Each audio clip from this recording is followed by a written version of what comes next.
اب کچھ ایسی صورتحال پیدا ہو چکی ہے کہ 8 ماہ کے دوران جو قرضوں کے اوپر صرف سود کی ادائیگی ہوئی ہے، وفاقی حکومت کی جو خالصتاً آمدن ہے صوبوں کو ان کا حصہ دینے کے بعد، وہ 17 ارب روپیہ جو حکومت کی خالصتاً آمدن ہے اس سے زیادہ ہے. یہ بڑی ہی تشویشناک بات ہے.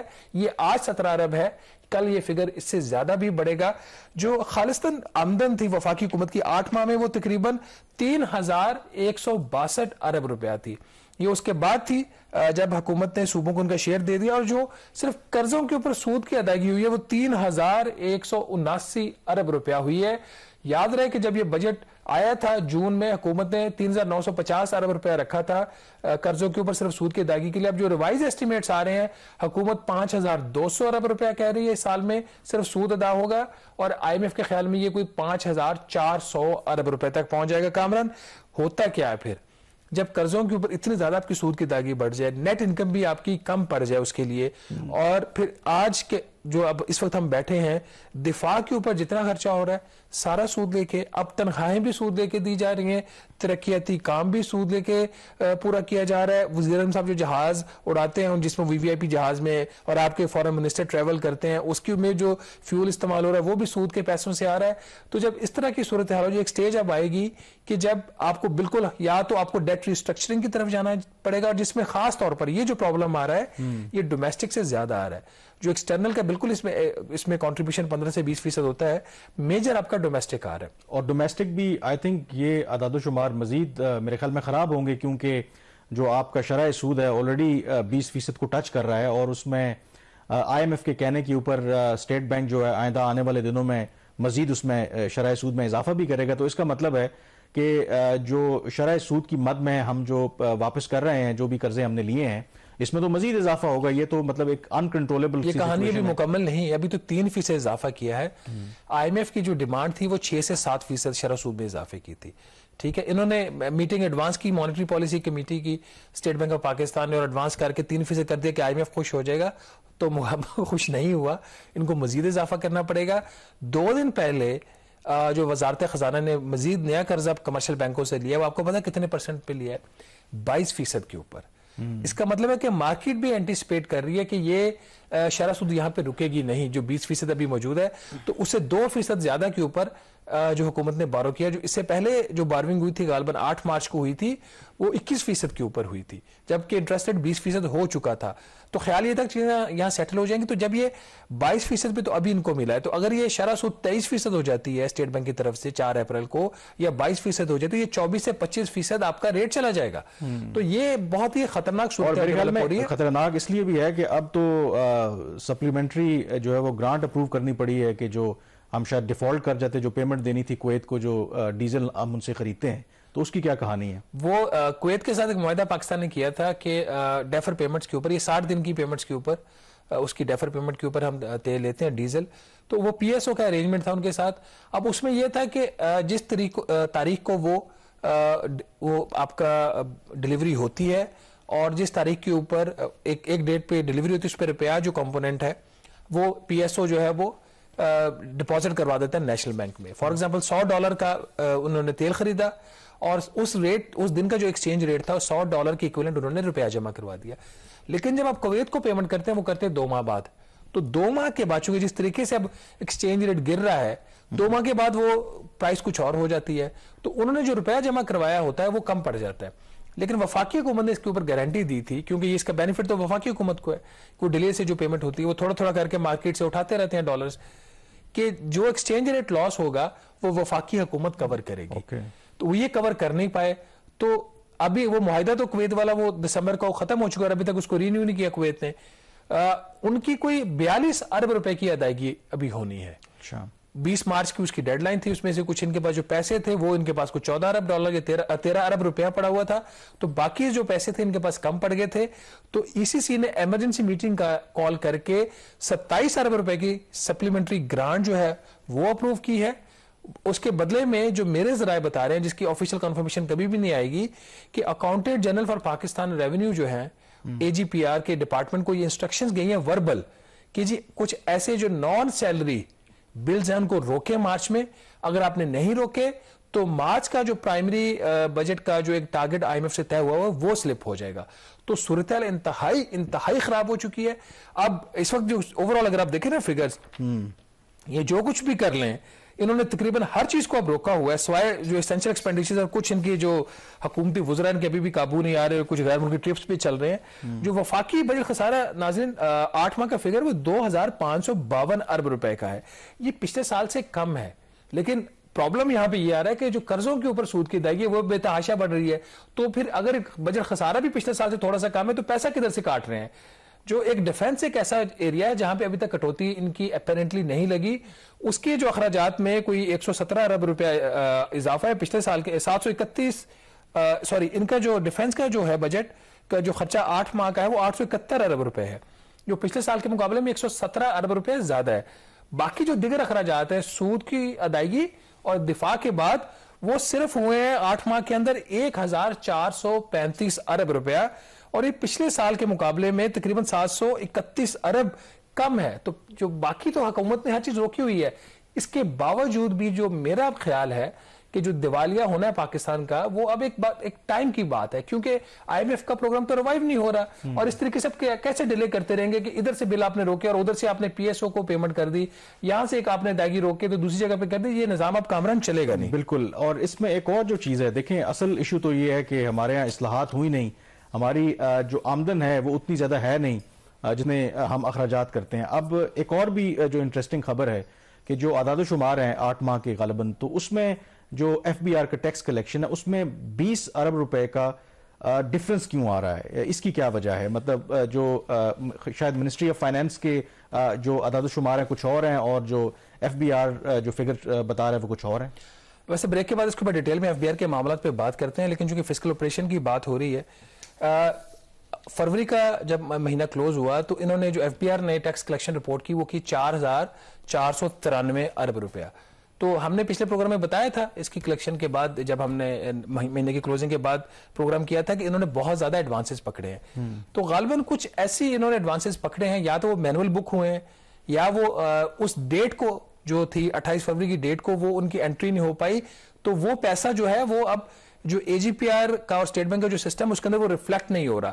تو اے جی پی آر نے جو کنفرمیشن کی ہے منسٹری آف فائنانس کو for the purpose of budget deficit یا overall fiscal framework, وہ انہوں نے کی ہے 4473 ارب روپیہ. تو 20 ارب روپے کا یہاں پہ ایک ڈسکریپنسی آ رہی ہے. ایک جو پاکستان ریزز ریونیو پروجیکٹ ہے ورلڈ بینک فنڈڈ $400 ملین کا, جس میں ایف بی آر گاڑیاں بھی خریدنا چاہ رہا ہے, اس کے اگر اس کو دیکھا جائے تو اس کے اندر اس کے حوالے سے بھی ایک کنڈیشنلٹی ان کی ہے. تو اس رپورٹ کے اندر یہ بات لکھی ہوئی ہے جو ان کی جنوری میں رپورٹ آئی تھی کہ ان کے جو ڈیٹا ہے اس میں ریکنسیلیشن کے ایشوز ہیں. اس کی 2 وجوہات وہ بتا رہے ہیں. ایک تو وہ یہ کہہ رہے ہیں کہ نیشنل بینک سے کچھ جو ٹرانسفرز ہوتی ہیں وہ ٹائملی نہیں ہوتی اے جی پی آر کو یا اسٹیٹ بینک آف پاکستان کو, اور دوسرا یہ کہ کچھ ریفنڈز کے معاملات ہیں جو کچھ اس کے اندر کچھ ڈسکریپنسیز ہیں. تو اس کی وجہ سے ان کا جو نیٹ جو کلیکشن رپورٹ ہوتی ہے اس میں کوئی نہ کوئی ڈسکریپنسی رہ جاتی ہے. ایف بی آر سے ریلیٹڈ جو ہے ہماری ڈسکشن جو ہے وہ جاری رہے گی, لیکن یہاں پہ ایک بریک لیں گے. تو بریک کے بعد ڈسکشن کریں گے کہ کیا جو ایف بی آر کا سالانہ ٹیکس کلیکشن کا ٹارگٹ ہے وہ کیا اچیو کر پائیں گے یا نہیں. بریک کے بعد بات کریں گے. میرے خیال میں ایک بہت بڑا چیلنج درپیش ہے. ویسے تو اوور آل کئی چیلنجز ہیں, لیکن یہ جو مارچ کا آخری ہفتہ ہے اس میں انہوں نے جو شارٹ فال ہے, جو ٹارگٹ ہے جو اچیو کرنا ہے, اس کے لیے انہوں نے 560 ارب روپے اکٹھے کرنے ہیں. تو کیا وہ اکٹھے کر پائیں گے, اور وہ بھی شہباز ایک ایسے موقع پر کہ اسی ہفتے سپریم کورٹ کا بھی ایک فیصلہ ہے ریگارڈنگ یہ جو ریل اسٹیٹ کو ٹیکس کرنے کے حوالے سے بات ہوئی ہے. تو یہ سپریم کورٹ کا فیصلہ اور پھر یہ جو اتنا ہیوج ٹاسک ہے کہ ایک ہفتے کے اندر آپ نے 560 ارب روپے کا جو گیپ ہے اس کو پورا کرنا ہے, تو کیا یہ ہو پائے گا؟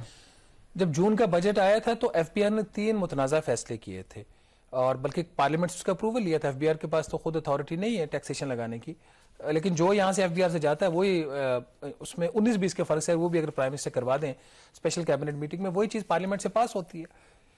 انہوں نے 3 فیصلے کیے. نمبر 1, جو ریئل اسٹیٹ سیکٹر ہے under the constitution, you like it or not, وہ صوبائی معاملہ ہے, ٹھیک ہے.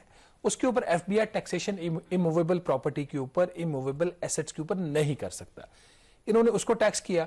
دوسرا, انہوں نے آف شور جو ایسٹس تھے اس کے اوپر کیپٹل ویلیو ٹیکس لگا دیا. اس کے اوپر بھی ایک بڑی ایک ریناؤنڈ بزنس پرسنالٹی ہے, انہوں نے ایک اسٹے آرڈر لے لیا ہے. پھر تیسرا ان کا جو ایشو تھا سپر ٹیکس کا تھا, وہ بھی کورٹ میں چیلنج ہوا ہے.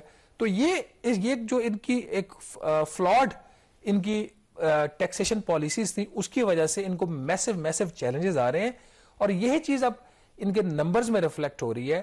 پہلے 8 ماہ کے اندر ان کا جو ٹیکس کا جو شارٹ فال تھا وہ 213 ارب روپے کا آلریڈی ہو چکا تھا. ٹھیک ہے, جب آئی ایم ایف کے ساتھ مذاکرات ہوئے تو انہوں نے کہا جی کہ جتنا یہ شارٹ فال ہے, یہ جو کرنسی ڈیپریشیٹ ہوئی ہے, روپے کی قدر میں کمی, اس کی وجہ سے جو امپورٹس ہو رہی ہیں, تو امپورٹس کے اوپر جو ان کو روپے پیسہ تو ان کو جو ٹیکس ہے تو وہ تو روپے میں ملتا ہے, تو انہوں نے کہا جی ہم ادھر سے وہ شارٹ فال کور کر لیں گے, تو اس کی مد میں ہمارے اوپر اضافی ٹیکسز نہ لگائیں. بہرحال آئی ایم ایف نے ایک منی بجٹ ان سے کروایا, 170 ارب روپے کا 4 ماہ کا اس کا ایسٹیمیٹ تھا.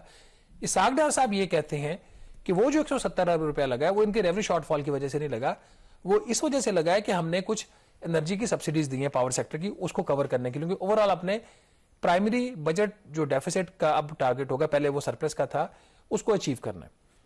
اس بیک گراؤنڈ کے اندر اب ان کے جو ٹارگٹس ہیں ان کا یہ خیال تھا پورا کر لیں گے, اب یہ نہیں کر پا رہے. جو سپریم کورٹ کی جو پرسوں کا فیصلہ ہے وہ ابھی ڈیٹیل فائنل ججمنٹ نہیں آئی, وہ ایک انٹرم ریلیف ہے. یہ جو انہوں نے 20% deemed income tax on the capital assets of the real estate لگا دیا تھا. اب یہ ایک بڑے ایک یونیک انہوں نے اپنی طرف سے کام کرنے کی کوشش کی. اموویبل صوبائی معاملہ, ایگریکلچر انکم ٹیکس صوبائی معاملہ, انہوں نے خیر اس میں بعد میں کچھ ایکسکلوژن کلوزز بھی ڈال دی. انہوں نے کہا جی کہ جو 20% ڈیمڈ ہوگا ازیوم کریں گے اس کی انکم کو, اور جو اس کی فیئر مارکیٹ ویلیو کا ریئل اسٹیٹ کا وہ تقریباً 5% ریٹ بنتا ہے. اس کو پراپرٹی جو سیکٹر اس نے بھی, اور مینوفیکچررز وہ ہیں وہ بھی کورٹ میں لے گئے. سندھ ہائی کورٹ نے دیا فیصلہ ایف بی آر کے حق میں, اس کو چیلنج کر دیا گیا سپریم کورٹ میں. سپریم کورٹ نے پرسوں یہ کیا ہے کہ ان کو کہا جی کہ آپ ان سے صرف ہاف کلیکشن لیں, دوسرے کے اوپر انہوں نے اسٹے کر دیا, ان کے ابھی یہ معاملہ ہم سنیں گے. ان کا پہلے یہ خیال تھا کہ 25 ارب روپے کا ان کو یہاں سے ریونیو ملے گا, لیکن وہ 25 سال کی بات کر رہے. 25 ارب مشکل ہے, ان کو کہاں ملنا ہے. اب ان کو وہ کہہ رہے ہیں کہ آپ پہلے ایف بی آر نے کہا یہ 25 نہیں ملے گا, اب ہمیں 15 ملے گا, کیونکہ کچھ انہوں نے سیکٹر اس میں سے ایکسکلوڈ کر دیے تھے بجٹ پاس ہونے سے پہلے. تو 15 کا بھی اگر ہاف لیں گے, یہ بھی ان کے ایسٹیمیٹس کبھی ٹھیک نہیں ہوتے, تو کتنا ان کو ادھر سے 8 سے 10 ارب کی ان کو کم از کم وہاں سے ہٹ پڑے گی. اب اس کے اندر پرابلم یہ آ رہا ہے کہ ادھر سے ان کو ریونیو شارٹ فال آ رہا ہے. اس سے بڑھ کر جو امبیرسمنٹ کل پرسوں ہوئی ہے ان کو سپریم کورٹ میں, کہ جو کورٹس کی آبزرویشنز تھیں وہ بڑی اسٹرانگ تھی کہ آپ پہلے ہی جو لوگ ہیں جو پہلے ٹیکس نیٹ میں ان کے اوپر آپ بوجھ ڈال رہے ہیں.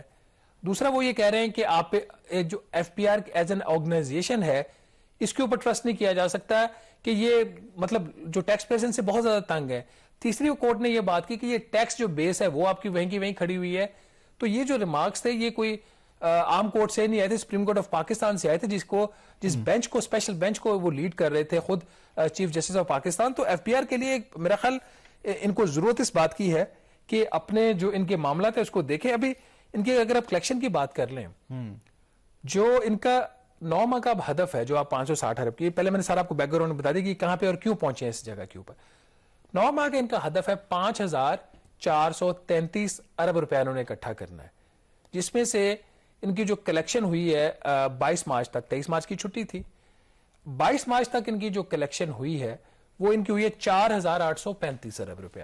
ٹھیک ہے, تو کم از کم 560 ارب ان کو چاہیے 6 ورکنگ ڈیز میں, اور ان ایوریج 90 ارب روپیہ پر ڈے. تو یہ نہیں ہوگا, یہ ٹارگٹس ان کو مس کریں گے. یہ اب یہ کریں گے کیا, جو میرا خدشہ ہے کہ یہ ریفنڈز بھی روکیں گے, اور اس کے ساتھ ساتھ اور زیادہ دباؤ ڈالیں گے بینکوں کے اوپر, باقی اداروں کے اوپر, ان کو ایڈوانسز دیں. اکانومی پہلے بیٹھی ہوئی ہے, اور یہ اداروں کو یا چند جو کاروبار چل رہے ہیں ان کو یہ دباؤ میں لاتے ہیں کہ جی آپ اپنی جو کلیکشن میں اب ان کے جو ریونیوز ہیں اس میں سے ان کو کچھ ان کو دیں, ایڈوانسز میں ٹیکس دیں. تو ایسے نظام نہیں چلتے. لیکن مجھے یہ بتائیں کہ پرابلم یہ ہے کہ ٹھیک ہے معیشت تو ہماری چل نہیں رہی, ظاہر ہے کہ جب آپ اکانومی آپ کی گرو کرتی ہے تو آپ کی ظاہر ہے پروڈکٹیوٹی بڑھتی ہے, ٹیکس کلیکشن میں بھی اضافہ ہوتا ہے. لیکن اس کیس کے اندر دیکھیں مہنگائی جو ہے وہ 31.5% ریکارڈ 50 سالہ ریکارڈ ٹوٹ چکا ہے. اسی طرح سے منی بجٹ بھی آپ لے کے آئے, مزید آپ نے ٹیکسز لگائے ہیں, جی ایس ٹی جو بڑھا کے 17 سے 18% کر دی ہے, لگژری آئٹمز پر آپ نے 25% کر دی ہے. تو اس کے باوجود ڈو یو تھنک کہ یہ فیلئر ہے ایف بی آر کا, کہ ابھی بھی اگر وہ جو سٹرگل کر رہے ہیں کہ اس کو اچیو نہ کر پائیں, اتنی زیادہ ڈی ویلیویشن ہوئی ہے روپے کی اس کے باوجود بھی؟ دیکھیے نظام جو پچھلے چند سالوں سے ایسے ہو گیا تھا کہ ہر چیز آٹومیٹک ہو رہی تھی. ہم ہمیشہ یہ بات کہتے ہیں اور ہمیں ہی نہیں کہتے, former chairman F B R Shabbar Zaidi sahab کا بھی یہی ماننا ہے کہ ایف بی آر میں جتنے لوگ بھرتی کیے ان کی ضرورت نہیں ہے. جب ہر چیز ود ہولڈنگ ٹیکس سے آنی ہے, ہر چیز امپورٹ سے آنی ہے, تو پھر ان کا کیا فائدہ. یہ شبر زیدی صاحب کے ریمارکس ہیں جو خود وہاں پہ چیئرمین رہے ہیں. جو آپ نے بات کی ہے 31.5% اس وقت آپ کی مہنگائی کی شرح ہے, ٹھیک ہے, اور اس وقت اگر آپ صرف سیلز اور منی بجٹ بھی آ گیا, امپلیمنٹ ہو گیا, وہ 15 فروری سے امپلیمنٹ ہوا, 1.5 ماہ ہونے والا ہے اس کو, آج کا امپلیمنٹ نہیں ہے. ایکسچینج ریٹ کی ڈیپریسیشن بھی ہو گئی. آپ صرف سیلز ٹیکس کی کلیکشن میں اس ماہ کی بات کر رہا ہوں. یہ جو مارچ کا مہینہ ہے, اس میں ایف بی آر نے 727 ارب کا ان کا ریوائزڈ ہدف ہے. ان کا 727 ارب روپیہ انہوں نے اکٹھا کرنا ہے. اس کے اندر جو جی ایس ٹی ہے وہ ان کو چاہیے 276 ارب روپیہ. ابھی ان کے جو پہلے 20-21 دن تھے یا 22 دن تھے اس مہینے کے, اس کے اندر انہوں نے جو کلیکشن کی ہے سیلز ٹیکس کی, وہ صرف انہوں نے کیا ہے 147 ارب روپیہ, اور گروتھ کتنی ہے اس میں 7%. جب مہنگائی کی شرح 31.5% ہو, آپ کا جی ایس ٹی کا ریٹ 17% سے 18% ہو گیا, آپ کے جو بہت ساری ایسی اشیاء جس کو ایف بی آر لگژری کہتا ہے ہم نہیں مانتے, اس کے اوپر آپ نے 25% ریٹ کر دیا, اور اس کے بعد بھی اگر آپ جی ایس ٹی کی کلیکشن میں 7% کی گروتھ اگر ہو رہی ہے, تو میرا خیال یہ جو وزیر خزانہ اسحاق ڈار صاحب ان کو نوٹس لینا چاہیے کہ ایف بی آر کے اندر ہو کیا رہا ہے, یہ نظام چل کیسے رہا ہے. صرف ایک کامران ایک انکم ٹیکس کا ایسا ایریا ہے جہاں پہ ان کی کلیکشن میں جو گروتھ ہے بہت اچھی آ رہی ہے, 35 سے 40% آ رہی ہے. ابھی بھی اس مارچ کے اندر بھی انہوں نے کوئی 160 ارب روپیہ اکٹھا کیا ہے, اور جس میں کوئی 35% گروتھ دکھا رہے ہیں. ایکسائز ڈیوٹی ان کی پھر نیگیٹو جا رہی ہے, باوجود اس کے کہ ان کی اس کے ایکسائز ڈیوٹی میں آپ کو پتا ہے ابھی سگریٹس کے اوپر بھی, بیوریجز کے اوپر بھی انہوں نے ریٹس انکریز کر دی ہیں. تو ان کی ابھی یہ پروویژنل نمبرز ہیں, حتمی بات ہم کریں گے جب 31 مارچ کے نمبرز آ جائیں گے, بٹ جو ٹرینڈز ہیں وہ اس سے کچھ آپ کو ڈیفرنٹ نہیں ملیں گے. چلیں یہاں پہ بریک لیں گے. بریک کے بعد پاکستان تو اپنے اندرونی مسائل میں بری طرح سے پھنسا ہوا ہے, لیکن دنیا میں بڑی بڑی تبدیلیاں آ رہی ہیں. اس ہفتے ہم نے دیکھا کہ چین کے صدر نے تاریخی دورہ کیا روس کا. اس دورے میں کیا ہوا, اس کی کیا سگنیفیکنس ہے, اور اس کا یقینی طور پر کیا پاکستان کے اوپر بھی کوئی امپیکٹ ہو سکتا ہے. بریک کے بعد اس پہ جی بریک کے بعد ایک دفعہ پھر آپ کو خوش آمدید کہتے ہیں. اس ہفتے چین کے صدر نے روس کا 3 روزہ دورہ کیا. یہ دورہ کئی حوالوں سے امپورٹنٹ تھا, اس لیے بھی کیونکہ ایک ایسے موقع پر جب مغرب جس کی قیادت امریکہ کر رہا ہے وہ روس کو آئسولیٹ کرنا چاہتے ہیں. اور کچھ روز پہلے ہی اگر آپ دیکھیں تو international court of criminal court نے ایون کے وارنٹ گرفتاری بھی جاری کیے جو روس کے صدر ولادیمیر پوٹن ہیں.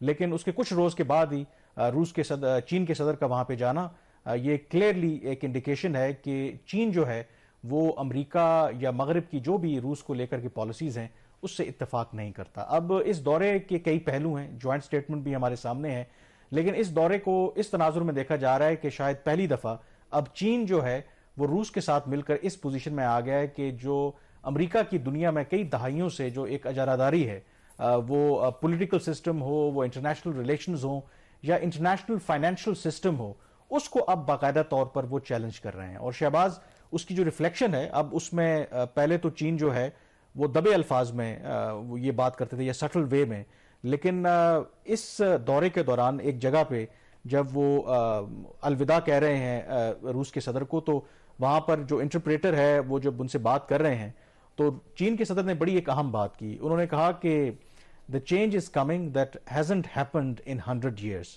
اور ہم یعنی کہ چین اور روس جو ہیں مل کے اس چینج کو ڈرائیو کریں گے, اور روس کے صدر نے اس بات سے اگری کیا. تو مطلب واضح اشارہ ہے کہ جو 100 سال میں کون سی تبدیلی نہیں ہے. یہ آپ کو پتا ہے کہ گلوبل پاور, دوسری جنگ عظیم کے بعد امریکہ جو ہے وہ سول سپر پاور تھا.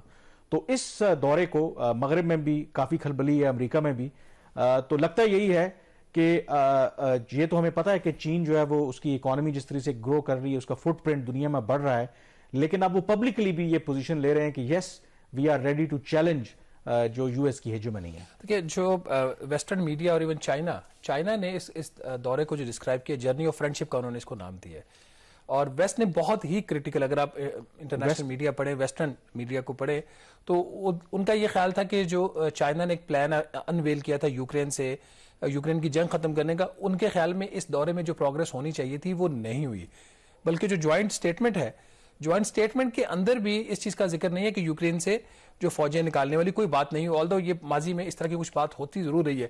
جو ایک چیز وہاں پہ آپ کو جوائنٹ اسٹیٹمنٹ میں ملتی ہے کہ جو اس کا جو پرپس ہے, probably the word purpose of principles of UN charter must be observed. اب یہ ایک بڑی ہی ایک آپ کہہ سکتے ہیں کہ یہ ڈوئل میننگ, آپ اس کو ایک جملے کو کہہ سکتے ہیں کہ یہ پھر چیز صرف رشیا کے اوپر اپلائی نہیں ہوتی, یہ ویسٹرن پاورز کے اوپر بھی اپلائی ہوتی ہے.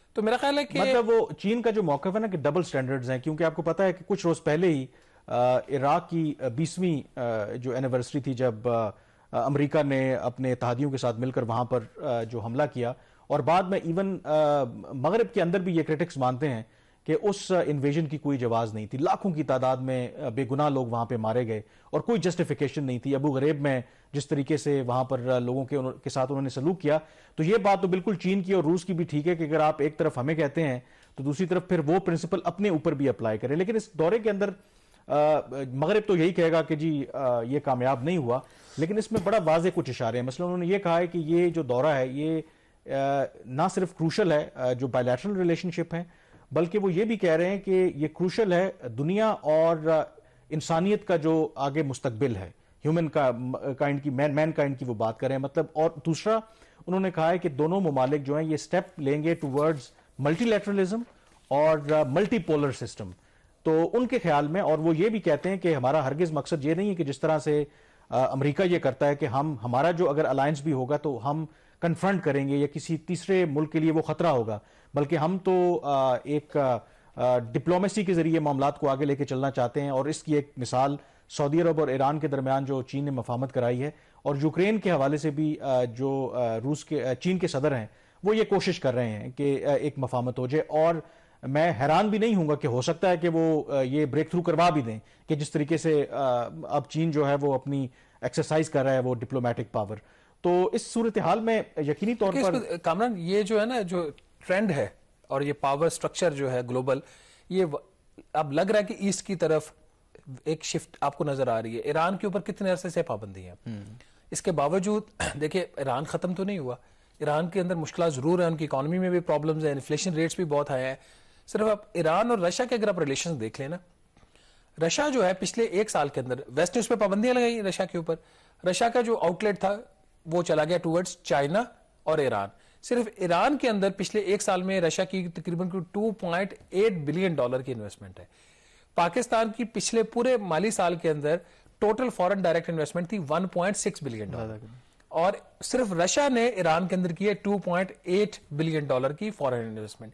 تو جو نیشنز ہوتی ہے وہ دبتی نہیں ہے, بالکل دبتی نہیں ہے. اور 1 سال کے اندر روس کے اوپر آپ نے بالکل ٹھیک کہا کہ اتنی پابندیاں ہیں, لیکن اس کے باوجود روس اور چین کے درمیان جو بائیلیٹرل ٹریڈ ہے اس میں کوئی 116% 1 سال میں اضافہ ہوا ہے, وہ بڑھ کر کوئی تقریباً $190 بلین تک پہنچ گئی ہے. اور اب اسی دورے کے اندر آلریڈی ایک جو دوسری گیس پائپ لائن ہے منگولیا کے ذریعے, اس میں تھوڑا سا ڈیلے ہے, جس کا ڈیلے ہے, لیکن اس پہ وہ power of Siberia two gas pipeline, ہاں, لیکن اس کے اندر ایک انٹینٹ بڑی واضح ہے. دیکھیں وہ چین ہو یا رشیا ہو یا یہ ملک ہو, پاکستان کی طرح تو ہے نہیں, وہ لانگ ٹرم اپنی ایک ان کی پالیسی ہوتی ہے. اب اس میں ایک ٹارگٹ جو ہے نا انہوں نے جو سیٹ کیا ہوا ہے کہ وہ 98 بلین کیوبک میٹر جو گیس ہے وہ 2023 میں وہ کرنا چاہ رہے ہیں سیل ٹو چائنا. دیٹ میں بی مور ایمبیشس, لیکن وہ ہو سکتا ہے کہ وہ اسی پائپ لائن کے ذریعے ہی ہو سکتا ہے. تو اگر تھوڑا سا تاخیر ضرور ہو سکتی ہے, بٹ ایٹ لیسٹ ان کی جو کمٹمنٹ ہے کہ جو جوائنٹ آپ اسٹیٹمنٹ میں بھی آپ کو نظر آتی ہے کہ وہ اس کے اوپر بات چیت کرنے کو بھی تیار, اور یہ اوپن ایک چیز ہے. تو جب آپ کسی کے پاکستان جب نیوکلیر پاور بنا تھا تو وہ کسی وجہ سے بنا تھا, ہمارے اوپر بھی دروازے بند ہوئے تھے. تو ان ٹائمز آف کرائسس اگر لیڈرشپ اچھی ہو تو جو قومیں ہوتی ہیں وہ ابھرتی ہیں, وہ ختم نہیں. اور اس میں اس ساری ایکویشن میں اگر واقعی ہم ایک بلاک پالیٹکس کی طرف جا رہے ہیں, دو کہ چین اور یہ ڈینائی کرتے ہیں, تو اس میں پھر پاکستان کا جو رول ہے لامحالہ طور پر اس لحاظ سے سگنیفیکنٹ ہے کیونکہ ہم چین کے بھی بہت قریب ہیں, امریکہ کے ساتھ بھی ہمارے ہسٹورک ایک ریلیشن شپ ہیں. تو ایسی سچویشن میں پھر اگر ایک پاکستان کے پاس چوائس آ جاتی ہے کہ ہم نے کدھر جانا ہے تو ہم کیا کریں گے, یہ ایسی صورت میں ہی ہو سکتا ہے. اس طرح کی جو ڈیلیکیٹ معاملات ہیں وہ تبھی ہو سکتے ہیں جب اس کے اوپر باقاعدہ طور پر مشاورت ہو, لیکن وہ تب ہوگی کہ اس ملک کے اندر کوئی پولیٹیکل سٹیبلٹی ہو, اس ملک کے اندر جو ڈیسیجن میکنگ جو سٹرکچرز ہیں وہ پراپرلی ان پلیس ہوں. جب ہم اپنے اندرونی کمزوریوں میں اتنے پھنس چکے ہوں گے تو پھر اس طرح کے جو ڈیلیکیٹ فارن پالیسی کے معاملات ہیں اس پر تو فیصلے کرنا یقینی طور پر اگر ناممکن نہیں تو انتہائی مشکل ہوگا. یہاں پہ بریک لیں گے اور بریک کے بعد ذکر کریں گے ریجنل پالیٹکس کے حوالے سے ہی، اور ذکر کریں گے کہ بھارت نے کیوں پاکستان کو ایس سی او کے حوالے سے اس ہفتے ایک ایونٹ ہوا تھا، اس سے پاکستان کو میں شرکت کرنے کی پاکستان کو اجازت نہیں دی۔ بریک کے بعد اس پہ بات کریں گے۔ جی بریک کے بعد ایک دفعہ پھر آپ کو خوش آمدید کہتے ہیں۔ اس وقت جو شنگھائی کوآپریشن آرگنائزیشن ہے، جس میں پاکستان سمیت بھارت، روس، اس کے ساتھ ساتھ چین اور سینٹرل ایشیا کے کچھ جو ممالک شامل ہیں، یہ تنظیم ہے، اس کی جو صدارت ہے وہ بھارت کے پاس ہے، اور بھارت جو ہے اس سال سیریز آف ایونٹس کروا رہا ہے۔ اس سے پہلے بھی اس پلیٹ فارم سے ہم نے آپ کو بتایا تھا کہ بھارت نے پاکستان کے وزیر خارجہ، وزیر دفاع کو بھی دعوت دی ہے کہ جو اپریل اور مئی میں جو اہم اجلاس ہو رہے ہیں ایس سی او کے، کہ وہ اس میں شرکت کریں، اور اس سے پہلے بہت سے ایونٹس ہو رہے ہیں۔ اسی ہفتے ایک سیمینار تھا جو ایس سی او کے تعاون سے ہوا، اور بھارت اس کی میزبانی کر رہا تھا، جس کا پرپز یہ تھا کہ جو ایس سی او کے ممالک ہیں، ان کی جو ملٹریز ہیں، ان کا جو ہیلتھ کیئر اور خاص کر کے جو پینڈیمک، آپ کو پتا ہے کہ کووڈ-19 کے بعد ان تمام ممالک میں جو ان ممالک کی افواج ہیں ان کا ایک بڑا کردار تھا، تو یہ آپس میں ایکسپیرینسز شیئر کریں۔ اس میں پاکستان نے بھی شرکت کرنا تھی، لیکن پاکستان نے شرکت کیوں نہیں کی؟ کیونکہ اس کی وجہ یہ ہے کہ بھارت نے جو اپنا انویٹیشن تھا پاکستان کو دیا، وہ وڈرا کر لیا۔ اور وڈرا کیوں کیا؟ کیونکہ اس سے پہلے جو ایک پریپریٹری میٹنگ ہوئی تھی، تو اس میں پاکستان نے جو اپنا نقشہ دکھایا اس پر بھارت نے اعتراض کیا، اور بھارت کا اعتراض کیا تھا؟ کیونکہ اس نقشے میں پاکستان نے جو مقبوضہ کشمیر ہے اس کو پاکستان کا حصہ دکھایا، اور اس پر جو بھارت کی وزارت خارجہ ہے انہوں نے اعتراض کیا اور پاکستان سے کہا کہ یا تو آپ یہ جو نقشہ ہے اس کو ہٹا دیں، یا پھر آپ اس میں شرکت نہ کریں، اور پھر پاکستان کو مجبوراً اس اجلاس میں شرکت نہ کرنا پڑی۔ لیکن جو پاکستان کا موقف ہے، پاکستان نے کہا کہ یہ جو بھارت کا ایکسکیوز ہے یہ بالکل بھی جسٹیفائڈ نہیں ہے، کیونکہ جو جموں اینڈ کشمیر ہے وہ انٹرنیشنلی ریکگنائز ڈسپیوٹ ہے، اس پہ یو این کی قراردادیں موجود ہیں، اور بھارت کا یہ جو رویہ ہے وہ بالکل ٹھیک نہیں ہے۔ دو کہ جو بھارتی میڈیا ہے وہ یہ کہتا ہے کہ ہم نے انویٹیشن کینسل نہیں کیا، پاکستان کو چوائس دی تھی کہ آپ غلط نقشہ دکھا رہے ہیں، اگر اس نقشے کو کریکٹ کر دیں تو آپ شرکت کر سکتے ہیں۔ خیر یہ تو جب ایک چیز اوپن ہو جائے، اور اس طریقے سے مجھے یاد ہے کہ کسی ایک انٹرنیشنل فائنینشیل انسٹیٹیوشن نے اپنی کتاب کے اندر پاکستان کے نقشے میں مقبوضہ کشمیر کو نہیں دکھایا تھا، تو ہم نے اس پہ پوائنٹ آؤٹ کیا اور ان کو وہ پیج وہ چینج کرنا پڑا تھا۔ تو یہ ایک ہمارا ایک سٹینڈرڈ موقف ہے، بالکل وہ اپنی جگہ پہ رہے گا جب تک یہ مسئلہ ریزالو نہیں ہو جاتا ون وے اور دی ادر۔ بٹ اس سے لگ یہ رہا کہ جو ابھی ایک ہاسٹائل اپروچ لی ہے انڈیا نے، آپ کا کیا خیال ہے کہ جو کمنگ وزٹس ہیں فورن منسٹر کا ہو یا ڈیفنس منسٹر کا، وہ کیا پاسبل ہیں یا وہ بھی پھر کٹائی میں پڑ جائیں گے؟ دیکھیں جو بھارتی میڈیا ہے جو رپورٹ کر رہا ہے، ان سے جو رپورٹ کر رہے ہیں تو انہوں نے کہا کہ امید ہے کہ اس کا جو امپیکٹ ہے وہ باقی ایونٹس پر نہیں ہوگا۔ وہ تو کانفیڈنٹ ہے کہ شاید اس کا کوئی امپیکٹ نہیں پڑے گا، کیونکہ یہ پہلا موقع نہیں ہے۔ اگر آپ دیکھیں کہ سپٹمبر 2020 میں اس وقت نیشنل سیکیورٹی ایڈوائزرز کا ایک ورچوئل اجلاس ہوا تھا ایس سی او کا، تو اس میں بھی پاکستان نے پہلی دفعہ یہ، کیونکہ سارا معاملہ ہوا نا 5 اگست 2019 کے بعد، انڈیا نے بھی یہ حرکت کی، نہ صرف انہوں نے اللیگلی اس کو اینیکس کیا مقبوضہ کشمیر کو، بلکہ انہوں نے بھی جو میپ شو کیے اس میں اب وہ مقبوضہ کشمیر کو اپنا حصہ دکھاتے ہیں۔ تو پاکستان نے اس کو کاؤنٹر کرنے کے لیے ہم یہی کر سکتے تھے، پہلے جمعے کے جمعے احتجاج کرتے تھے، تو پھر ہم نے اپنا نقشہ جو نیا نقشہ لایا اس میں مقبوضہ کشمیر کو اپنا حصہ دکھایا تھا، مطلب ایک آپٹکس کی اعتبار سے۔ پہلے ہم دکھاتے تھے اس کو ڈسپیوٹڈ دکھاتے تھے، اب اس کو ہم اپنا حصہ دکھاتے ہیں، ٹھیک ہے۔ اب اس میں اس وقت معید یوسف نیشنل سیکیورٹی ایڈوائزر تھے، تو ان کے بیک ڈراپ میں وہ نیا نقشہ جو ہم جس میں مقبوضہ کشمیر کو، پورے کشمیر کو، جموں اینڈ کشمیر کو پاکستان کا حصہ دکھا رہے تھے، تو اس میں جو اجے ڈووال تھے انہوں نے واک آؤٹ کر گئے وہاں سے، اس جو ایس سی او کی ورچوئل میٹنگ ہو رہی تھی۔ تو انڈیا بھی اس معاملے میں دونوں ممالک ایک دوسرے پر پوائنٹ سکور کرنے کی کوشش کر رہے ہیں، لیکن کیا اس کا امپیکٹ پڑے گا؟ اب جو میری دفتر خارجہ کے حکام سے بات ہوئی اس میں تو وہ یہ کہتے ہیں کہ اس میں قصور انڈیا کا ہے، کیونکہ ہم جو ایس سی او کی اسپرٹ ہے اس کے تحت اس میں ایکٹیولی پارٹیسپیٹ کر رہے ہیں۔ اس سے پہلے جو میٹنگز ہوئی ہیں، لیٹ سے کہ چیف جسٹسز کی جو کانفرنس ہوئی تھی اس میں خود تو چیف جسٹس نے شرکت نہیں کی، ان کی جگہ پہ جسٹس منیب اختر نے کی، لیکن ورچولی کی۔ انرجی منسٹرز کا اجلاس ہوا، اس میں بھی پاکستان نے ورچولی شرکت کی، مطلب پاکستان شرکت کر رہا ہے۔ تو پاکستان، کیونکہ آپ کو پتا ہے کہ اس میں چین اور روس بھی ہیں، تو جو بھی پاکستان فیصلہ کرے گا ظاہر ہے کہ کم از کم چین کو تو اعتماد میں لے گا، اور چین کی یہ خواہش ہوگی اور روس کی بھی کہ پاکستان اس کا بائیکاٹ نہ کرے۔ ابھی فیصلہ نہیں ہوا کہ کیا ڈیفنس منسٹر جائیں گے یا کیا وزیر خارجہ جائیں گے، فورن آفس جو ہے وہ ٹائٹ لپڈ ہے۔ کل بھی میرے خیال میں وزیر دفاع سے کوئی سوال ہوا کسی ٹی وی چینل پر، تو انہوں نے یہ کہا تھا کہ یہ فیصلہ تو حکومت کرے گی. تو جہاں تک میرا اپنا ماننا ہے کہ یہ ایک ملٹی لیٹرل فورم ہے, ایک ریجنل فورم ہے, امپورٹنٹ فورم ہے, ہمیں بھارت کے لیے سپیس چھوڑنی نہیں چاہیے. بھارت بے شک اس کی میزبانی کر رہا ہے, تھوڑا سا ہمیں ایکٹیولی ہو کے سوچنا چاہیے. اگر ہم یہ کام کریں گے, مجھے لگتا ہے کہ بھارت شاید ہو سکتا ہے, کچھ لوگوں کا یہ خیال ہے کہ جو اس ہفتے انہوں نے شرارت کی ہے, شاید پاکستان کو پرووک کرنے کی شرارت کی ہے کہ پاکستان آئے نہیں, کیونکہ پاکستان آئے گا تو شاید پاکستان کو اس کا زیادہ فائدہ ہے. اگر پاکستان نہیں جائے گا تو اس کا بھارت جو ہے وہ فردر پوائنٹ سکور کرے گا. دیکھیں جی کہ پاکستان کی جو پالیسی ہے وہ تو ہے ہی ایسی کہ وہ تو ریجنل کسی فورم پہ آنے نہیں چاہتے, وہ کوآپریشن چاہتے نہیں ہیں. تو وہ میرے خیال میں ہو سکتا ہے کہ بھارت نے شرارت کی. دیکھیں اس میں ہمارے لیے اگین بارہ ہم بات کرتے ہیں کہ جو ہمارے لیے ماڈل ہونا چاہیے وہ انڈیا چائنا ریلیشنز ہونے چاہیے. بالکل باوجود ان کے کہ ان کے بھی ٹیریٹوریل ڈسپیوٹس ہیں, وہ اپنی ٹریڈ بھی جاری رکھے ہوئے ہیں, بات بھی کرتے ہیں, انٹرنیشنل جو آرگنائزیشنز ہیں اس میں پارٹیسپیٹ بھی کرتے ہیں. تو یہی اسپرٹ پاکستان اور انڈیا کا بھی ہونا چاہیے. یہ پوائنٹ سکورنگ جو ہے ٹھیک ہے, یہ کرتے رہیں کیونکہ this is part of the international politics. اس کو نہ تو کوئی انڈیا کو روکا جا سکتا, نہ پاکستان کو اسے روکنا چاہیے. بٹ جو ان کا الٹیمیٹ آبجیکٹو ہے, having peaceful relations, resolution of the Kashmir issue in light of the United nation security council, جو ان کی ریزولوشن ہے. اور ویسے میرے خیال میں پاکستان اور بھارت کو دنیا سے بھی سبق سیکھنا چاہیے کہ ایک طرف سعودی عرب جو ایران آپس میں مفاہمت کر رہے ہیں, دوسری طرف ہم نے شام کے صدر کو دیکھا کہ وہ UAE کے دورے پر تھے. تو ان ممالک کے بھی آپس میں بہت زیادہ کشیدگی رہی ہے, تعلقات بہت زیادہ کشیدہ رہے ہیں. اگر یہ ممالک اپنے ملکوں کے مفاد میں اور اپنے عوام کے مفادات کو سامنے رکھتے ہوئے اپنی پالیسی میں ایک شفٹ لا رہے ہیں, تو پاکستان اور بھارت کو بھی سوچنا چاہیے. کوئی بھی ایسا ایشو جو ہوتا ہے وہ ایسا نہیں ہے کہ اس کو آپ حل نہ کر سکیں. پولیٹیکل ول ہونی چاہیے اور یہ جو ایگوز ہیں وہ نہیں آنے چاہیے. تو لیٹس ہوپ کہ سینٹ ہی پریویل کرے گی, اور دیکھتے ہیں کہ پاکستان کی حکومت جو ہے اس حوالے سے کیا فیصلہ کرتی ہے. کیا وہ اپنے وزیر خارجہ اور وزیر دفاع کو بھیجے گی, اور پھر اس کے بعد جو سمٹ لیول کی میٹنگ بھی ہونی ہے جس میں ظاہر ہے کہ پرائم منسٹر کو بھی مدعو کیا جائے گا, تو کیا وہ بھی جائیں گے یا نہیں جائیں گے, یہ تو خیر آنے والا وقت ہی بتائے گا. آج کے دی ریویو سے اتنا ہی. مجھے کامران یوسف اور شہباز رانا کو اجازت دیجیے. اللہ حافظ.